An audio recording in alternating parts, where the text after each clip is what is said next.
So this conversation is just really kind of an informal space for us to test some new ideas in the midst of the speed and complexity of all the work that we do.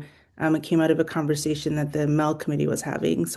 I hope you enjoy it, and I hope you feel you can speak with candor and honesty. I feel dumb even introducing Michael Quinn Patton. I don't think there's a person on the planet that doesn't know who he is, but in case you've been living in a cave for a while, he serves as a senior advisor for the Global Alliance. He's an independent organizational development and program evaluation consultant and former president of the American Evaluation Association. He's the founder and director of utilization-focused evaluation, among many, many other seminal texts in the field. And I remember distinctly reading his material as a grad student, being like, who's this Michael Quinn Patton? So it's an honor to be in a conversation with him all these years later. So, Michael, let's kick off the conversation by going back into time. I think it was late 2024, 25, when you were sort of taking in everything that was happening. We're both in Minnesota and Minneapolis, where there was so much happening all at once. And you started thinking about evaluation and whether it was as relevant or kind of moving in the ways that it needs to in this current context. So take us back to when you wrote that article and what were you seeing and thinking that made you start to ponder, like, wonder what evaluators should be doing in this moment. Are we doing the right things? What was happening for you in that time?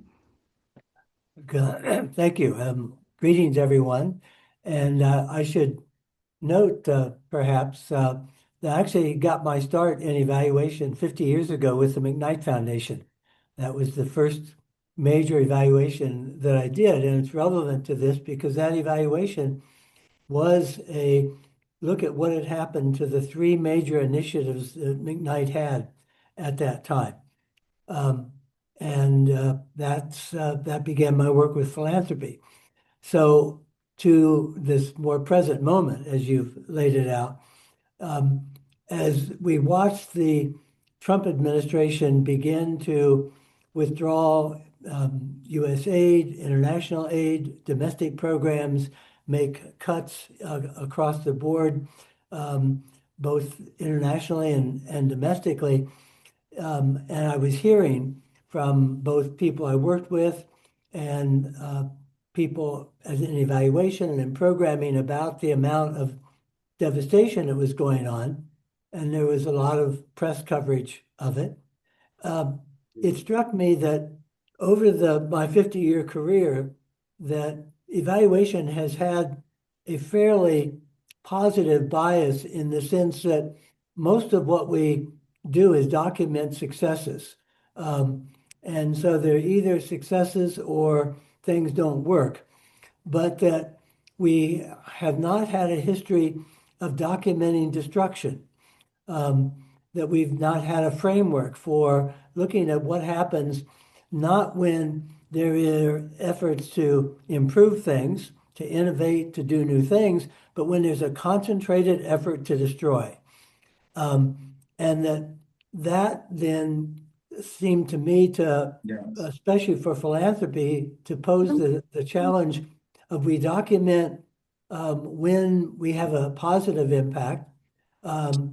Usually the default is no impact, but to document the scope of destruction, the the destruction of communities, the lives put at risk, increased deaths from disease and malnutrition, that we needed to document this destruction with the same rigor that we document success.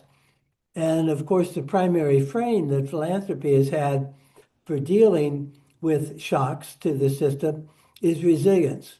Um, and so that's what gave rise to the question of if we're really going to look at whether or not grantees have the capacity to be resilient from such shocks, that would require a different kind of follow-up than we typically do.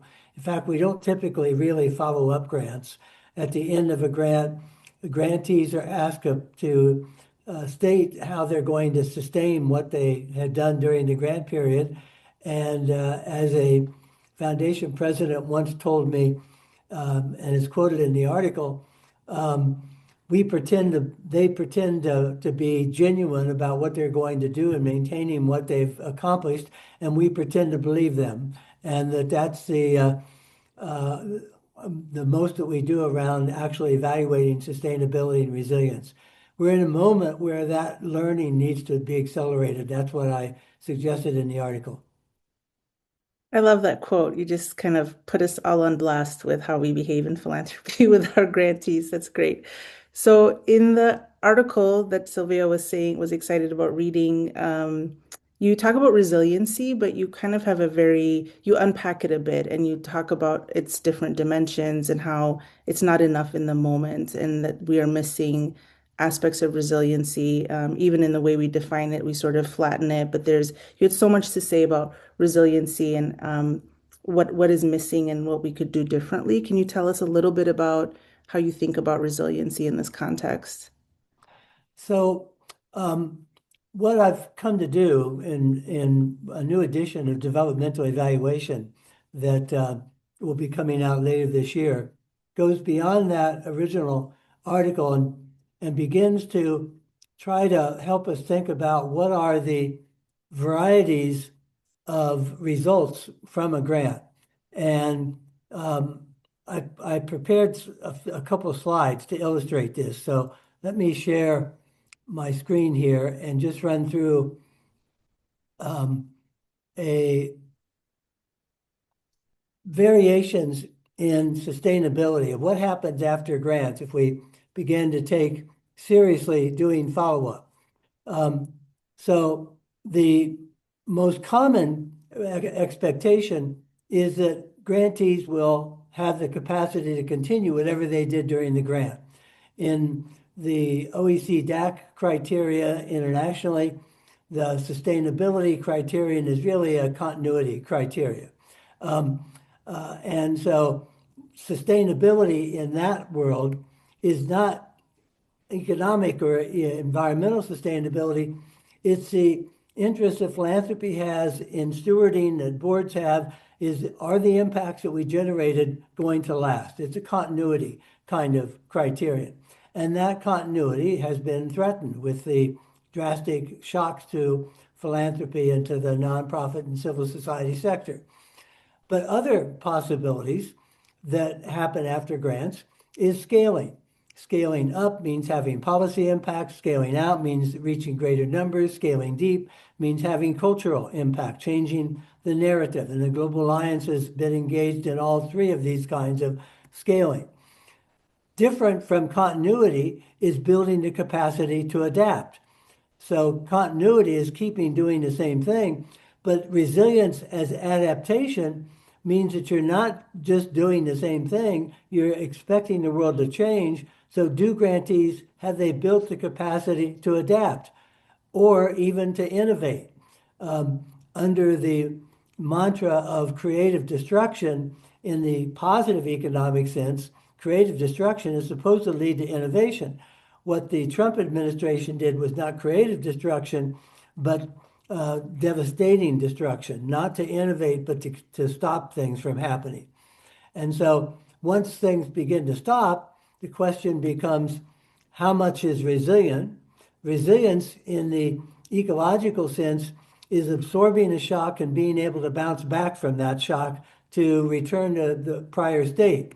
But what we're hearing from people is not just resilient, going from where we were, have a shock, resilient, get back to where we were, which is much of how the pandemic was talked about. But regeneration means doing something different, is using the shock as an opportunity to reconfigure, regenerate, even to transfer capacities from one place to another. So if we think about a program that's going on, it experiences a shock, a funding shock, a leadership shock, a shock in the political or economic world. And the question of resilience has been, can they return to the status ahead of time? But that means sometimes that shock leads to termination. Sometimes that shock leads to resilience. Sometimes that shock leads to regeneration, doing new things. But what has emerged, and this is where Tehout and I are here in Minneapolis, the thing that we haven't previously identified very well is resistance to the shock. The notion of resilience really comes from the environmental ecosystem movement, where ecosystems are able to be resilient after forest fires or after floods or after periods of drought. But ecosystems can't think. In human systems, what we saw in Minnesota with the ice raids was resistance to the shock. And that documentation, how that occurs, puts us into yet new territory about what philanthropy can do in the various routes that change may take as we engage both during and after grants. I love that so much. So last question for you. Oh, my computer's talking to me. There's an AI robot takeover over here. Um, they're gonna eat us all. Another form of shock. Yes, they're invading. So when we were having this conversation a few months ago, I asked you, so a lot of us call ourselves strategic philanthropists, which means that we are really serious about our strategies and running them across the finish line.